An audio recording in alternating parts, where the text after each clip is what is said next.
Okay guys, I just want to quickly show you something. If I flick this over, there's a little chat about strengths and one thing. Well, you got to remember, when I do my strengths, I'm doing it from multiple time frames, and I'm running from a monthly down to an hourly, and I'm looking at various different data points. RSI, Bollinger Bands, all these different things. I'm also counting waves, and I'm trying to build my own sentiment. When you look at a strength meter on sort of investing.com or Finviz, it's normally from one time frame. This is multiple time frame and a law of averages, but it's only my own interpretation of it, which is why it can't be replicated, and you won't be able to see it the way I see it, because it's just, we all look at things a different way. I might look at something and think it's going up. You look at something and think it's going down. So it's just one of those things. So that's why I kind of keep it to myself to stop getting confused. But when I look through it, I could see the dollar is strong.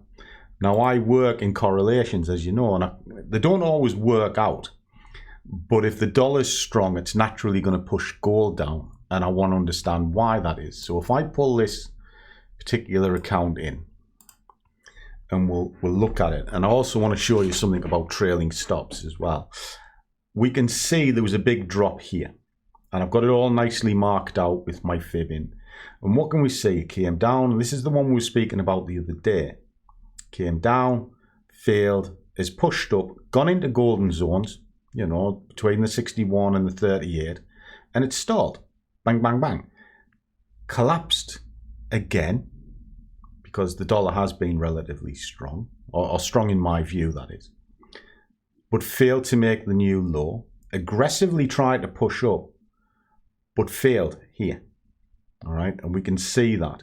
So there's a fib inside a fib from there to there, and I originally targeted the 23 into the 50, and then have a trailer. And I'll explain that in just a second. So we started here, and you can see the peak, the peak, the peak have progressively got smaller, telling me that gold was pushing down. So it was a simple 15-minute trade. So drop that over onto there. There's my fib running up. There's the high point. We entered to sort of come down into these levels. Nicely achieved, you know, because it came along.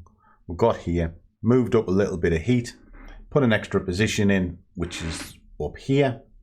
And that's the one I'm trailing because it was the furthest away. And where were the other two? Well, if I just drop it down, there they are there. And they came in and around this area for the break, and they were paid out at the 50. Now I have this trailer, and it's following behind 500 points. Why 500 points? Because this thing might bounce up at any time, but I just want a little bit extra. So what I do is, if I flick this over onto here, I've got an open target because I'm just going to let it run and stop me out. Not bothered whether it does or it doesn't.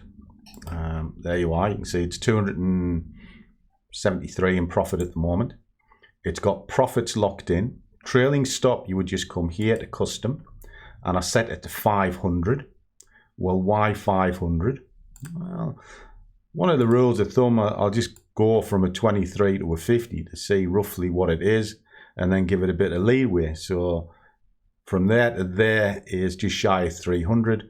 You allow a little bit for it to run, so 500 points is there. So all that would do is it would just trail down 500. But the rule of thumb when I'm looking at a trail is I expect it to get to 50, but I don't really want it to come back to 23. So all I would do is I would just give it a bit of grace by going measure to measure. So round it up to 300 and then give a bit of grace, 200 pips, you know, and then that's it. That's a nice round figure, 500, and let it trail down. Nice. How often do I do it? I do it all the time. If we go back to the history, I can sort of go, well, let's have a look, see what we did last month. What you got to remember is, guys, you don't get it right all the time, but as long as all these blues add up, which they do, you know, I keep going. See, you do get it wrong. Just keep on going, just keep on going, keep on going. Some days you have some bad days. But as long as those good days outweigh the bad, which they do, you end up getting paid. And the only bit I'm interested in is that, the bit at the end. Now, that sounds good and one thing and another, but you got to remember it's all in relation to account size, because you can have a good day on a small account and it can be 20, 30 quid, but the process would have been identical. And that's all it is. So I hope that kind of makes sense to you guys. That one there, I'll just let it run for as long as it needs. If it stops me out now, give us a second, I'll just tell you. I've already got money in it. And it's got another 50 quid locked in. So regardless of what happens, I've already got another £50 on top of the money I've already banked.